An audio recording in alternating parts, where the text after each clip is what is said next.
Hello everyone and welcome back to my channel Edmund Mindaros, and for today's quick tutorial I'm going to show you guys on how to resolve if your volume mixer is not opening on your Windows 11 computer.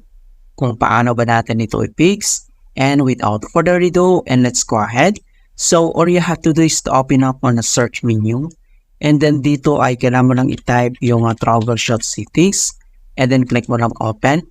And then dito sa troubleshoots, ang next step ay, dito lang sa options, under nito ay kailangan mo lang select dito yung other troubleshooters. So click lang natin yan.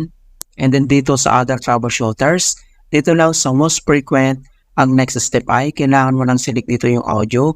And then dito sa right side, i-click mo lang tong run. And then madadirect tayo dito sa help and support. So ang gagawin natin dito ay kailangan mo lang i-follow kung ano yung nakalagay dito na details. So, do we have your consents to run automated diagnostic? And then click mo lang tong yes. Ayan, so nandito lahat mga details and dito follow na. Right, so ang next solution na pwede natin gawin ay dito lang sa search menu, and then kailangan mo lang i-type dito yung CMD or ito yung tinatawag na command prompt.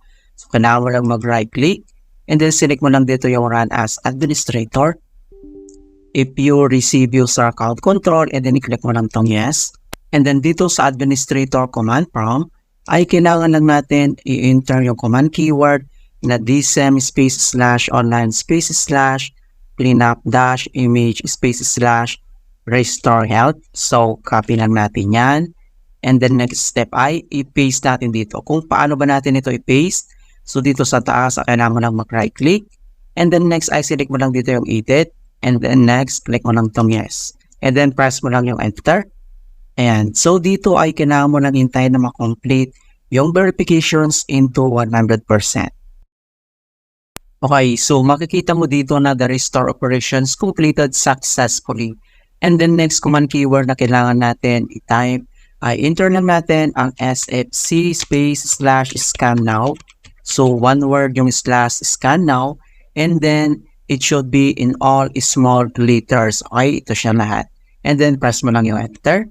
So makikita mo dito na beginning system scan, this process will take some time, beginning verification, phase of system scan, and then kailangan ulit natin na hintayin na ma-complete ang verification into 100%. Alright, so makikita mo dito na verification 100% complete. So ang next step na pwede natin gawin ay close lang natin tong CMD, and then dito lang si start menu, and then kailangan lang natin mag-restart para ma-fix yung problem. Right, so ganoon na po kasimple on how to fix volume mixer not saving any settings in Windows 11. And please don't forget to like this video and subscribe to my channel for more quality content. Thank you guys, and see you in my next tutorial.